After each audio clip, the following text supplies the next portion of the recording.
Shri Venkateswara gold finance తాకట్టులో ఉన్న బంగారాన్ని విడిపించి కొనబడును. సంప్రదించండి 8499070070. Our channel RC-17 Ram Charan గారు అలాగే సుకుమారి గారి కాంబినేషన్లో రాబోతున్నటువంటి సెకండ్ సినిమాకి మామూలు బజ్ లేదు.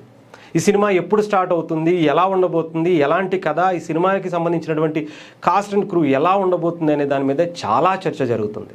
అయితే ఈ సినిమాకి సంబంధించి ఒక కొత్త వాదనను తెర మీదకి తీసుకొస్తున్నారు.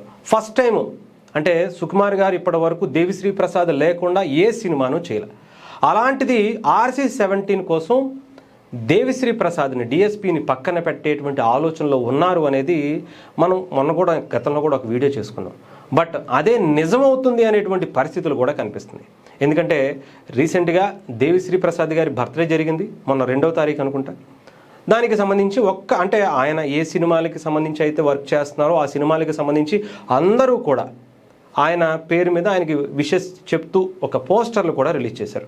బట్ RC-17కి సంబంధించి ఇప్పటి వరకు అఫీషియల్గా ఆయన బర్త్డే సందర్భంగా పోస్టర్ రాకపోవటమే ఈ వాదనను నిజం చేస్తున్నటువంటి పరిస్థితిగా కనిపిస్తుంది. అఫీషియల్గా కొన్ని వార్తలు వినపడుతున్నాయి.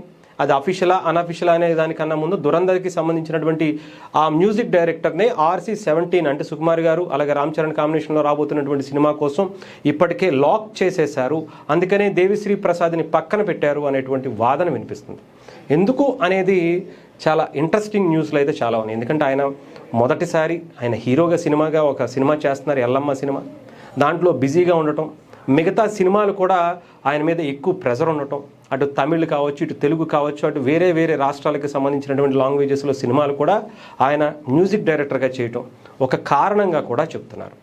ఆయన మొదటిసారి హీరోగా చేసేటువంటి ఎల్లమ్మకి ఎక్కువ డేట్స్ ఇవ్వటం, దానికి సంబంధించినటువంటి ఎక్కువ పార్ట్ ఆయనకి సంబంధించి ఇంకా ఎక్కువ షూటింగ్ చేయాల్సి ఉండటం, ఇటు కొత్తగా ఇంకొక సినిమా ఆయన ప్రజెంట్ ఒప్పుకునేటువంటి పరిస్థితి, డేట్స్ లేకపోవటం అనేది కూడా ప్రధానంగా ఒక కారణంగా చెప్తున్నారు. బట్ అది అఫీషియల్గా ఇంకా అయితే రాలేదు. కానీ బట్ నిన్న ఆయన పుట్టినరోజు సందర్భంగా అందరూ కూడా ఆయన ఏ సినిమాలకైతే చేస్తున్నారో అందరూ కూడా రాబోయేటువంటి సినిమాలకి సంబంధించి కూడా ఇప్పటికే ఆయనకి బర్త్డే విషెస్ చెప్తూ పోస్టర్ రిలీజ్ చేసినటువంటి పరిస్థితి. ద ఫస్ట్ టైం మరి సుకుమార్ గారు దేవిశ్రీ ప్రసాద్ని రామ్ చరణ్ గారితో కలిసి తీయబోయేటువంటి 2వ సినిమాకి దేవిశ్రీ ప్రసాద్ గారు లేకుండా వెళ్తున్నారు.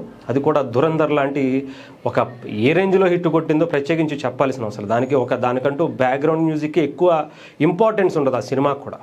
అలాంటి ఆ సినిమాకి సంబంధించినటువంటి బ్యాక్గ్రౌండ్ ఇచ్చినటువంటి ఆ మ్యూజిక్ డైరెక్టర్ని RC-17కి సంబంధించి అది స్టోరీకి సంబంధించి చాలా లీక్స్ వస్తున్నాయి. దాని గురించి సపరేట్గా మాట్లాడుకుందాం. కానీ మొత్తానికి దేవిశ్రీ ప్రసాద్ గారు లేకుండానే ఈ సినిమా చేస్తారు అనేటువంటిది అయితే చాలా ఎక్కువగా వినిపిస్తుంది, నిన్నైతే కనిపించింది కూడా. బట్ అఫీషియల్గా వచ్చేంత వరకు కూడా మనం వెయిట్ చేయాల్సిందే.